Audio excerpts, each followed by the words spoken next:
Hello, I'm recording another live update from Ukraine today, and as announced before, I am trying to focus today on some specific problems that we often hear raised in the Western media or asked by Western reporters. Namely, I'm going to speak about the problem of Nazism in Ukraine, whether it exists or not, to what extent it is influential, and so on. But before I proceed to that, I want to make just few highlights on the situation. Not so much about the operative situation on the front lines. It haven't changed drastically from yesterday when I reported on it in more detail, but there was only one very important fact that one Russian warship was sank today in the port of Berdyansk. It's close to Mariupol in the southern Ukraine in the Azov Sea. Was hit by Ukrainian rocket, or it's unclear what happened, but it exploded, and two other ships were damaged, and they had to flee from the port. The reason for this attack was that yesterday Russians started to take over this port of Berdyansk. It has been occupied I think 2 weeks ago, but they were not doing anything there. But yesterday they started very active maneuvers there. They have stolen a couple of Ukrainian ships with wheat, with grains, and instead of those ships, they parked there their military warships and brought some tanks and some weaponry to the port, which was unloaded from the ships. And today, with this hit, the warship was destroyed, and the stacks of all that weaponry and tanks and explosives. So there was a big boom in the morning, and a lot of joy in Ukrainian social media for that, because that was very threatening to the situation in the front. Other than that, I don't see anything very important to report about the military situation. Instead, the humanitarian crisis really requires closer attention, because there is this continued effort to destroy civic infrastructure, starting with roads and all the way to sophisticated production facilities and all that. Basically, everything Russians can destroy, they are destroying it now by bombing, by rocket hits, and it's clearly without any rationale that would have military explanation. It's just destruction of economic potential of the country. Something that was even more inhuman was targeted destruction of pharmaceutical facilities and pharmaceutical storage facilities that stored tons of medication produced in Ukraine. We have several big pharmaceutical producers, and all that was purposefully burned down. And given the terrible humanitarian situation in Ukraine anyway, this is clearly an act of basically of genocide, because people who will need this medicine are in desperate situation. We already have a very acute crisis with some types of drugs for cancer, for insulin, and other things that are for everyday necessity of many people.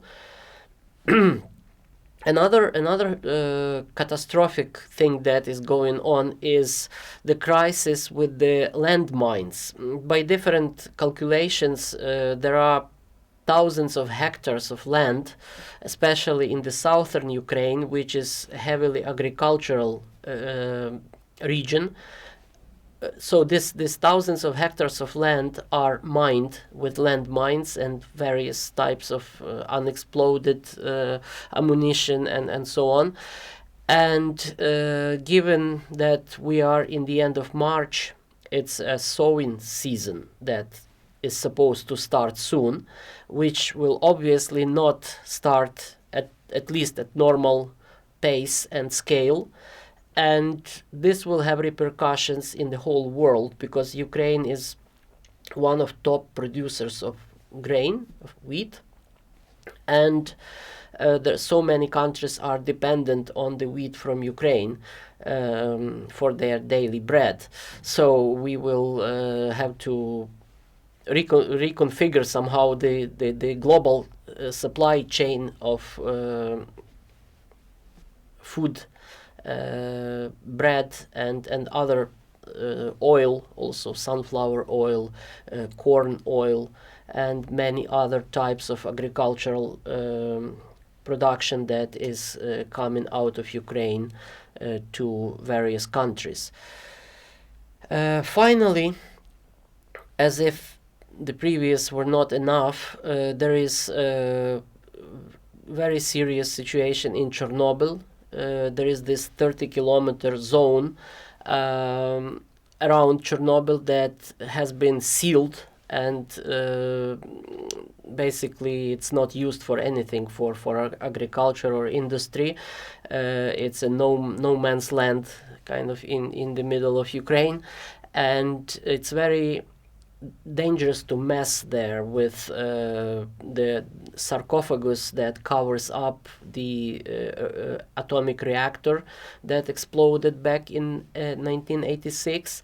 But also there are many remnants of this radiation all over the forests. It's a forest region, so these forests are to be protected from fire, and they have been set on fire, it seems like intentionally, over the last few days. So there is a big forest fire that is basically spreading radiation in the atmosphere. Nobody knows what direction the wind will blow. So far it's blowing from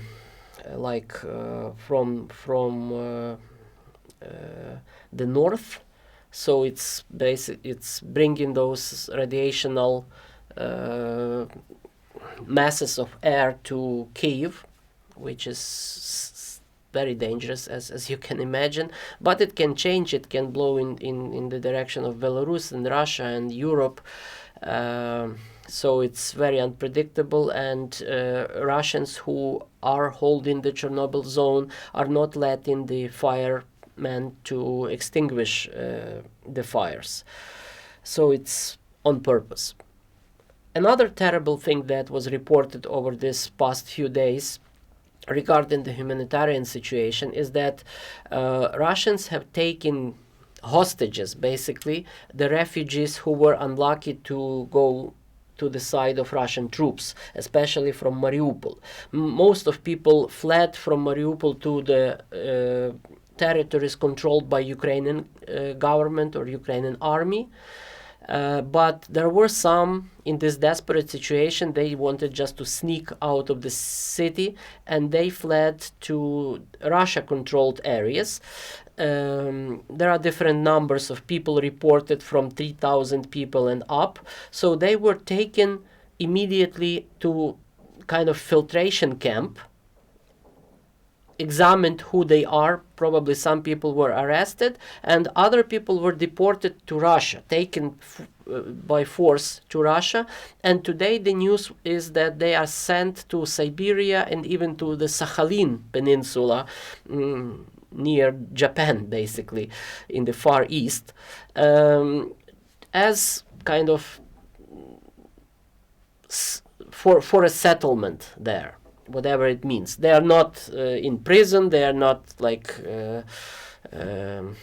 held by Russian government by force, but they are sent there to work, to live, without right to leave Russia for 2 years. So this is something like not even medieval. It sounds like ancient Babylonian, Assyrian habits of taking people and relocating them to other place to work, or it actually sounds similar to what Nazis did with the Gastarbeitern, people who were taken by force to work on the plants in Germany or something else.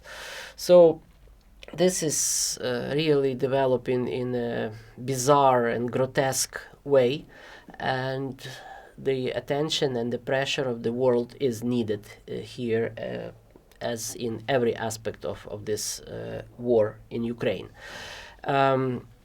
But my final point today, to which I want to dedicate a little bit more time, is this infamous claim by Putin, by Russian propaganda, that Nazis are ruling Ukraine, and the campaign they launched, the actual war, but they call it campaign, military campaign, is to get rid of the Nazis, to denazify Ukraine.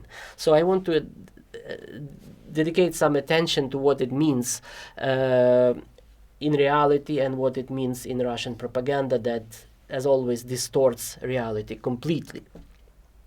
To understand this problem of Nazis in Ukraine, you have to first understand kind of historical and social context of Eastern Europe. In my university here years ago, there was a program for international students to study the history and culture of Eastern Europe, and it was called The Other Europe. And I like this name. It came to my mind when I was thinking how to explain this situation, because Eastern Europe is the other Europe. All the bright colors of the Western Europe became kind of pale and watered down in Eastern Europe. Nothing is the same as in France, in Great Britain, in Germany. Also, the question of right wing, left wing, it has obvious differences even among Europe and North America, but with Eastern Europe it's still different. If we look at the political map of Ukraine through the classical lens of right and left, as it was developed in France, in Germany, in Anglophone world, we will not find real right-wing parties, because those who are calling themselves right-wing, not necessarily far-right, but just right-wing parties, they are often also left. They are right in their national ideology, so they are kind of pro-Ukrainian, pro-Ukrainian culture, pro-Ukrainian language, and so on. But in their economic views, they are rather leftists. For example, they would certainly support free medical care, free education, state support of culture, theater, cinema, Ukrainian language, book publishing, and so on. So just this like black and white, right and left doesn't work in Ukraine here. Probably as it doesn't work in Poland, in Hungary, in some other Eastern European states. But even apart from that, historically speaking, Ukraine never had aggressive wars against its neighbors. It's just a historic fact. We had enough problems with our neighbors to defend our country. Sometimes we could not do it, and for the most of history, we didn't have our own independent state. So we were preoccupied with patriotic feelings to defend our identity and our country. And even people who called themselves nationalists in Ukrainian society, in Ukrainian realities of the 20th century, they were nothing like nationalists of the classical kind, aggressive, proclaiming the superiority of their own nation, wanting to subordinate their neighbors or something like that. No, even Ukrainian nationalist organization of the mid-20th century, they were basically patriotic movement who wanted independence for their country and protection for national identity, for religion, culture, history, and language of Ukraine. They had their own historical sins, but they were not chauvinistic. They were never aggressively nationalistic against other people, and they were never collaborators with Nazis As a matter of fact, Stepan Bandera, who was the leader of this nationalist, or one of the leaders of this nationalist movement in the 30s and 40s of the 20th century, he spent basically the whole duration of the World War II in Nazi concentration camp. The moment he initiated the Ukrainian insurgent army was fighting on the two fronts against Russians, Bolsheviks, and against Nazis. Actually, it emerged, first of all, as a resistance movement against German troops here in Ukraine, and then it had to fight on the two fronts. But back to today's situation. As one of my friends put it nicely, yes, there are Nazis in Ukraine, and I know all of them by name. So this is just a very, very small minority. And as the same friend told me, there is probably one nation in the world, one country in the world with no Nazis at all. That would be North Korea. Because I stumbled on the internet one day on a video of Mongolian Nazis. There is an official party in Mongolia that has very small number of members, but they are professed Nazis. They use the swastika on their flag, and they live on anti-Chinese sentiments. So they are the right ones, and the Chinese are the Übermensch. The Untermensch for them. I'm showing this picture of this Mongolian Nazis just to show you that this is ridiculous. In Mongolia, it's ridiculous in Ukraine, it's ridiculous in the United States or Canada to do things like that in the 21st century. But there is always a handful of people who will like this style or for some reason share the ideas of Nazism or Italian fascism or something like superiority of the white race and so on. These are usually either crazy people or young people, passionate people who are into some kind of subculture, subcultural wars. They just happened. They were kind of children of street, usually members of some football hooligans groups. So they happen to be influenced by these strong ideas they liked for some reason. But then after 25 or 30s, they distance from this ideology, and they never were really not real Nazis. The reason I'm telling that, because some of you asked me, and it's quite popular among Western media to reflect on the phenomenon of the Azov division in Ukrainian army. Actually, they are part of the National Guard.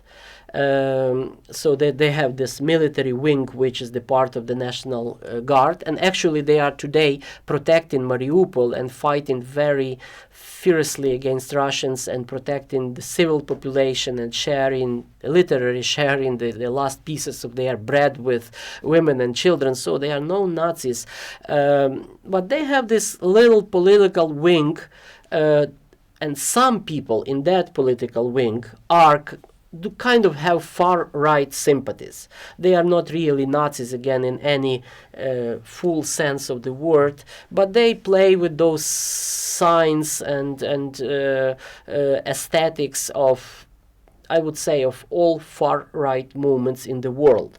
I know for sure that there are people in the United States of this kind of white power gangs and political groups. There are people like that in Germany. There are people like that in every country of Europe. What they are doing is consolidating their members over around these ideas of Ukrainian nation being strong. Sometimes they have negative attitudes to minorities, ethnic minorities, sexual minorities, but again, it never turned into any powerful political influence or any significant action against those groups. There were some street fights and stuff like that, but not officially under the umbrella of Azov battalion, and only very small, very limited part of the membership has been involved into this far-right street violence or some kind of misbehavior, I would say. They never had any political influence. If you look at the history of Ukrainian elections, and we have democratic elections at least since 2004, like completely transparent, well-run democratic elections, and there is always a right or even far-right group running for the elections. They never got more than 1 point something to 2% of votes, which means they never made it into the parliament as consolidated right-wing party. There was this Svoboda party. Before that was once they had like 4+%, which means they had several seats in the parliament, but they are not far right, they are simply a right party. They are no fascists or Nazis by any stretch of imagination, and they had their places in parliament, I think, only for 1 or maximum 2 periods. That was it. Now today there are no Svoboda members in the parliament. After the Maidan, they did not make it into the parliament as a party. So all the far-right movements always received very little support. And as you know, we have Jewish president, we have many members of political elite who are Jews, who are members of various international organizations that are absolutely distant from any far-right sympathies. So they don't have any real influence on Ukrainian politics. There is also another aspect here I would like to emphasize, that sometimes Russian propaganda or Western far left, I would say, journalists kind of pick the facts or pictures from the front that kind of serve their purposes. They would find a football hooligan who is fighting in the Ukrainian army and has a swastika tattoo, or use the symbols of Azov battalion as if they were Nazi symbols, although they are not. They are part of this aesthetic of Scandinavian religion, runes, paganism. By the way, paganism is also, neo-paganism is also part of this far-right movements in every country, or at least in Europe, also in Ukraine. Some members, this extreme right-wing members of the Azov movement are professed neo-pagans, whatever it means, but they are not Christians. Again, we are speaking about a handful of people. But even having said that, I made this slide to show you the comparison, that in the war, in the military, there are always people with these strange tattoos and various symbols that sometimes they are taken not really seriously. Like the symbol here on the right, it says the regiment of Bob Marley, and it has the skull and the marijuana leaf. It's not official, of course, it's just a joke, but it's worn by some soldiers. So imagine a Western journalist or a Russian journalist photographing this soldier and say, oh, these Ukrainian soldiers are all drug addicts, or they are fans of Bob Marley, or I don't know what. These are just picking of facts that has nothing to do with solid reality on the ground. But let's look to the Russian side. So they initiated this denazification campaign, but there are also open real Nazis fighting on their side. There were many pictures. I selected just one, the most notorious real Nazi, who was, there are many interviews with him. He hates all kinds of people, starting with Ukrainians and all the way into Africa or China or sexual minorities and so on. He was actually killing animals in a very brutal way. And then he turned up as a soldier in Donbass, on the Russian side, obviously. He was killed, I think, back in 2016 or so, but you can see him posing with the Nazi flag and swastika and with the flag of the Donetsk People Republic. More so, famous Rogozin, well, he's famous here, you probably never heard his name, but he's one of the quite close Putin's collaborators, one of the pillars of Putinist regime in Russia. This man Rogozin, today he is in his 50s, but when he was in his 30s, he was an active participant and leader of neo-Nazi movement in Russia. Here you can see him in the center, showing the Heil Hitler gesture and holding this funny slogan saying, "The whites of all countries unite," which is an obvious allusion to the workers of all countries unite. The most solid statement of the fact that far-right Nazis have no power in Ukraine is the claim by the Jewish minority in Ukraine, which is rather large and influential, that there are not Nazi influence on Ukrainian politics whatsoever. And it's signed by the rabbis, by the leaders of the community, which cannot be forged.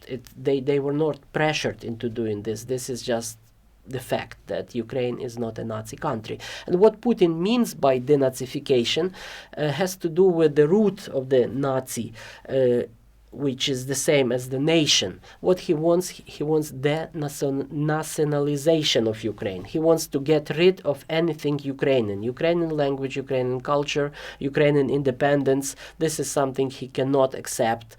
And by his campaign of denazification, he wants basically to destroy Ukrainian people and Ukrainian independence, Ukrainian statehood altogether.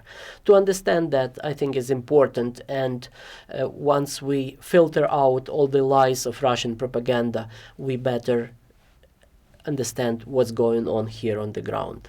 Thank you very much.